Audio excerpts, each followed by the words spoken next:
প্রথমে চলে আসবেন বিকাশ অ্যাপে। বিকাশ অ্যাপটি ওপেন করার পর আপনার পিন নাম্বারটি দিবেন। পিন নাম্বারটি দেওয়ার পর একটু লোড নেবে। আমার নেটের একটু প্রবলেম। দেন লোড নেওয়ার পর আপনার অ্যাপটি ওপেন হয়ে যাবে। তারপর সেভিং অপশনে ক্লিক করবেন। সেভিং অপশনে ক্লিক করার পর দেখুন আমার অ্যাক্টিভ 2টা অ্যাকাউন্ট খোলা আছে, 2টাই ডিপিএস 250 করে সাপ্তাহিক। তো আমি একটা ভাঙবো, কিন্তু আমার এখনো মেয়াদ আছে। 4106 টাকা আমার মোট আছে। তো এই যে নিচে ক্যান্সেল সেভিং, এখানে ক্লিক করবেন।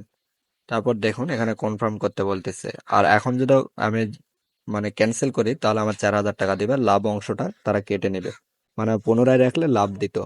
তো কনফার্মে ক্লিক করলাম এবং পুনরায় পিন দিলাম। পিন দেওয়ার পর top to continue cancel saving click করলাম। তো ভিউয়ার্স আমার ক্যান্সেল কনফার্ম। তারপর একটু পর তারা মেসেজ দিবে।